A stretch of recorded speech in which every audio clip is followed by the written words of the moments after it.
everybody, and this is Well111, and today I'm going to be talking about a topic that I've seen a lot of hatred for lately, and I'm going to go against what people have been completely saying in why trains are awesome. I know I've seen a bunch of these videos now start popping up in the past couple of days now, and I'm going to join that as well, because I do agree to this, and I think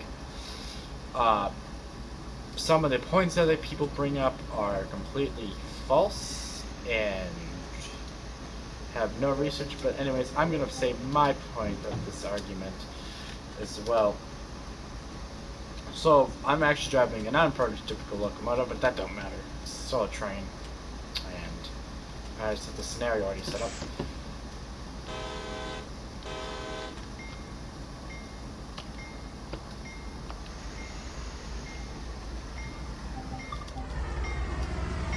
Now, the first big point I actually want to bring up is people think, oh, well, trains are stupid because they can't stop quick. Well, let's think about this. If an 18-wheeler gets brake checked on the highway, probably going about 60 miles an hour, do you see a train all of a sudden stopping quick for that? No, you do not. And I said, okay, I have a smaller train. I only have a 2,700 ton train, so it's a little bit smaller. So the smaller the train, the quicker it can stop. But this is still a decent sized lane.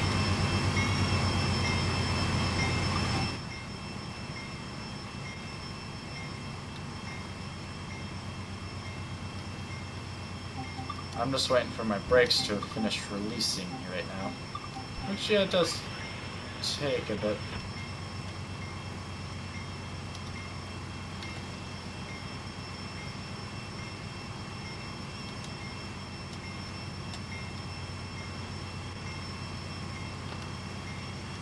Give a little bit more power. Because all we're doing right now is just stretching the slab, which isn't really part of my discussion, but listen, I mean, like, look how long this thing is. This thing goes around that corner, too. Like, the game can't even load it all in at once. Like, this thing has some sheer power to haul this. Yeah, we have two, but that's just to improve efficiency of both units.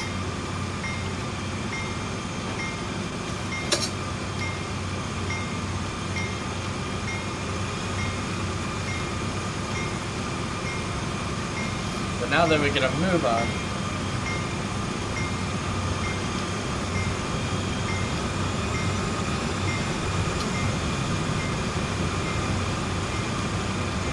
I mean, this thing's hauling a pretty long train, too.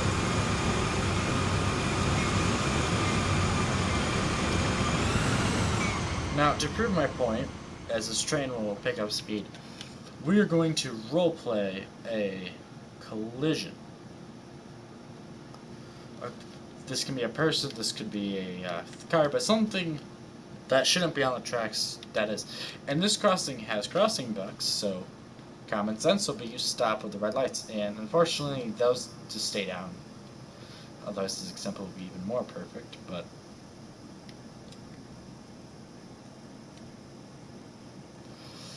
I'm making my way out. So most likely we'll be talking, the train's going to be going about 50-60 miles an hour. I know it says I'm speeding, but that's just to prove the point on how the trains stop. Because they use air brakes, and the air brakes do take a couple seconds to get going.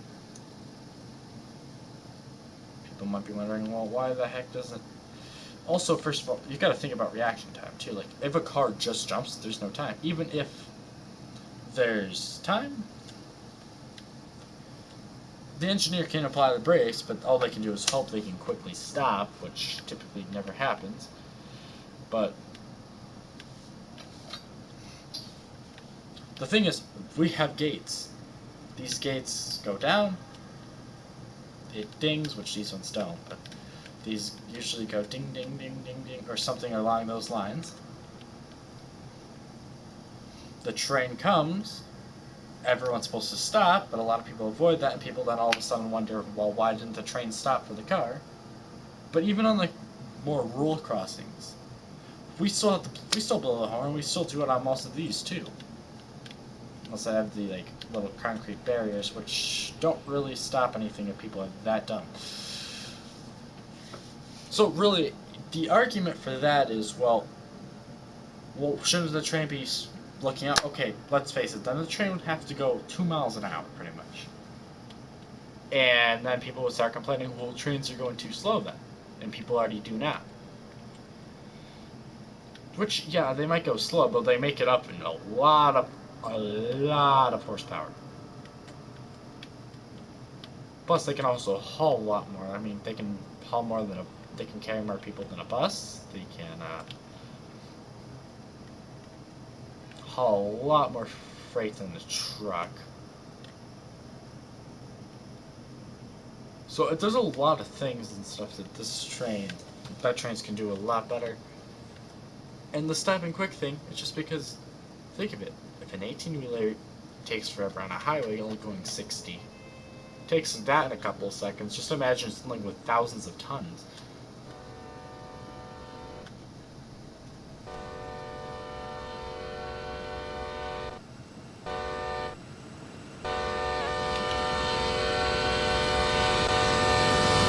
And we're in emergency before we even hit the crossing.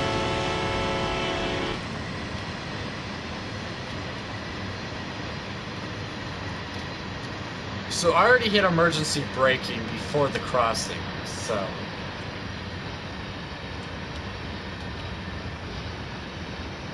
And I'm not going to use dynamic braking, because emergency braking should do it for me, but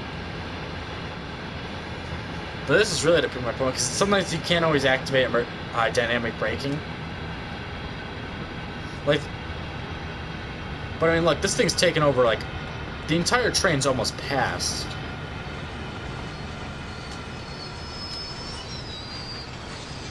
Okay, there's still a good chunk, but I mean, like, let's see.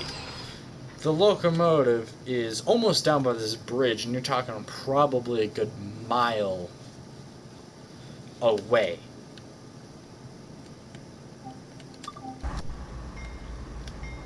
Which I'm not going to back up. Just because, well, when I don't want to. And, well, first of all, if someone...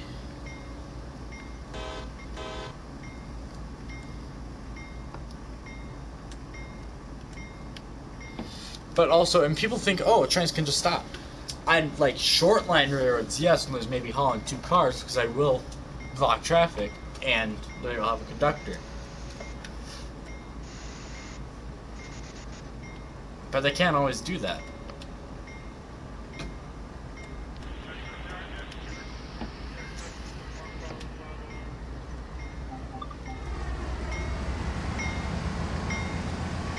But, I mean, if you think about it, like, I mean, yeah, steam locomotives aren't in this game yet, but they still exist, and a lot of people have romance of the era that was previous to diesel era, which is current. And I mean, there's always something unique in like every train, because, for example, this one's custom, or you quote-unquote heritage unit or something, which is sure amazing to see.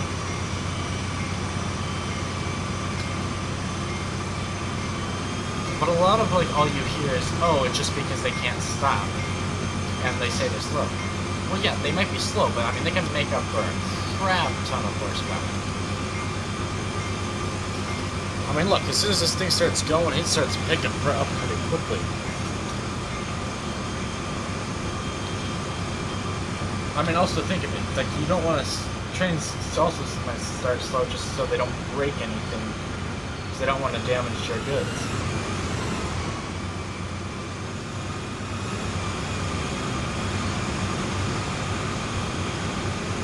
So they're actually kind of looking out for you.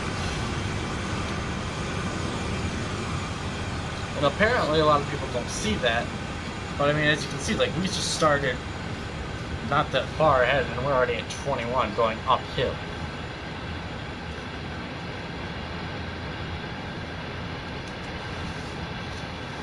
I mean, this is almost a 3,000 ton train here, only carried by 2 locomotives. And if you're to try to do this with like a truck or car, you need a crap ton of those just to equal out the horsepower. Because you're talking like 4,000 horsepower versus 300 horsepower, or in the truck's case, maybe 500. If that. And yet, people don't see the appeal. Well, I mean, first of all, you can see everything. And besides, the engineers kind of enjoy it too, just to see people on the tracks and stuff. And besides, then we get stuff to make content on. And kind of, especially when train traffic's low, and also you can share it sometimes because you can find like something like a rare locomotive or something unique and random. Like, for example, I have custom locomotives up there. Well, there's just a lot of stuff that goes on that actually makes the trains great. I mean, the ridiculous pulling power these things have. For one, I mean, they can do most things better. Even a plane can only carry so far, because they can only carry X amount for X distance. And plus then, you're talking they have to go up into the air, and if anything happens wrong in the air, that all goes exploding if they can't bring it down safely and everyone dies. Trains, on the other hand, are much safer in that regard, where they can just pull over and either get towed or do the repair right there. So, I'm going to wrap this up here, that trains are awesome, and I thank you guys all for watching, and until next time, goodbye!